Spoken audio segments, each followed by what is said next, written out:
Halo Splendid People, hari ini aku sama Mbak Riha mau bahas benang yang ukurannya besar-besar. Selain itu benang-benang ini juga bahannya lembut dan halus. Kira-kira ada apa aja sih? Yuk langsung kita bahas aja.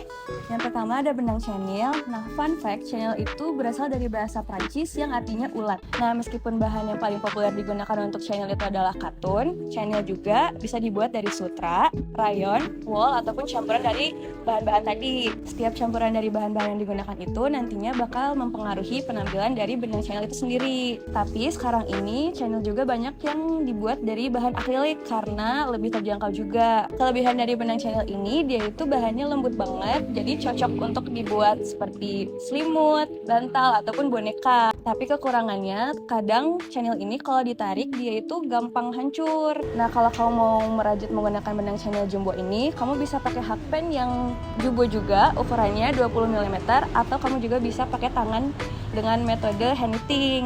Selanjutnya ada benang lupi atau benang roving. Benang ini tuh beda dari benang pada umumnya karena nggak dipilin atau dispin. Nah, jadi dia berserat kayak gini. Terus dia itu bahannya lembut dan halus banget, jadi cocok buat digunakan untuk merajut sesuatu yang bisa dipakai seperti sweater, kardigan, topi, selimut, dan masih banyak lagi. Tapi harus hati-hati juga nih karena dia itu kurang tahan banting saat dicuci. Jadi kalau bisa jangan masuk ke mesin cuci, tapi hanya cukup direndam aja. Selain digunakan untuk merajut, benang ini juga bisa digunakan untuk tapestry weaving, bisa juga digunakan untuk membuat wall hanging, decoration, dan masih banyak lagi. Sama kayak benang chenille tadi, benang roving ini tuh kalau digunakan untuk merajut bisa menggunakan hakpen ukuran 20 atau bisa juga menggunakan tangan. Selanjutnya ada benang puffy alis. Nah, benang ini tuh terbuat dari 100% polyester dengan berat 100 gram dan panjang kurang lebih 9 meter. Benang puffy alis ini dirancang khusus untuk merajut tanpa alat ataupun jarum karena dia ini itu udah ada pre-made loopsnya atau loop buatan di awalnya. Benang ini juga sama, cocok untuk dibuat shawl, selimut, ataupun pouch. Ini juga ada contohnya untuk dibikin jadi tatakan gelas. Nah, kelebihan dari benang ini itu dia karena udah ada pre-made loopsnya, jadi pengerjaannya itu lumayan cepat, bisa dengan menggunakan teknik hand knitting.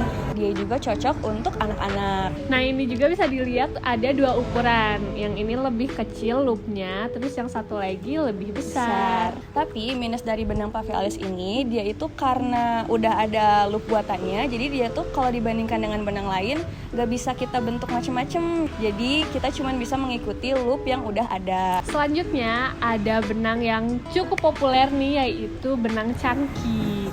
Ini biasa digunakan untuk membuat tas dan juga bantal. Nah, kalau misalkan kamu punya sisaan benang cangki ini, kamu bisa bikin jadi berbagai macam dekorasi di rumah loh. Contohnya kayak gini, bisa kamu pajang di rak, di lampu, ataupun di kipas. Nah, benang cangki ini ada dari dua bahan, yaitu bahan kaos dan juga bahan velvet. Kalau bahan velvet ini tuh lebih lembut dari bahan yang kaos. Nah, benang cangki ini itu di dalamnya udah ada dakronnya, makanya size-nya ini lumayan jumbo. Iya, dan makanya ketika dipegang itu dia kayak full gitu karena di dalamnya itu ada isian dakronnya.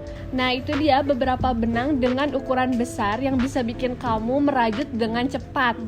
Kalau misalkan kamu tertarik gak nih cobain benang-benang ini? Kalau iya, kamu bisa beli benang-benang ini di Splendor. Kamu bisa beli online ataupun datang ke toko Splendor. Untuk info lebih lanjut bisa cek aja di description. Terus kita juga ada kelas buat belajarnya. Jadi kalau misalkan kamu gak bisa nih, gak ngerti gimana cara bikinnya, gak usah khawatir, bisa langsung aja datang ke sini. Selanjutnya kita review apa lagi ya? Komen di bawah.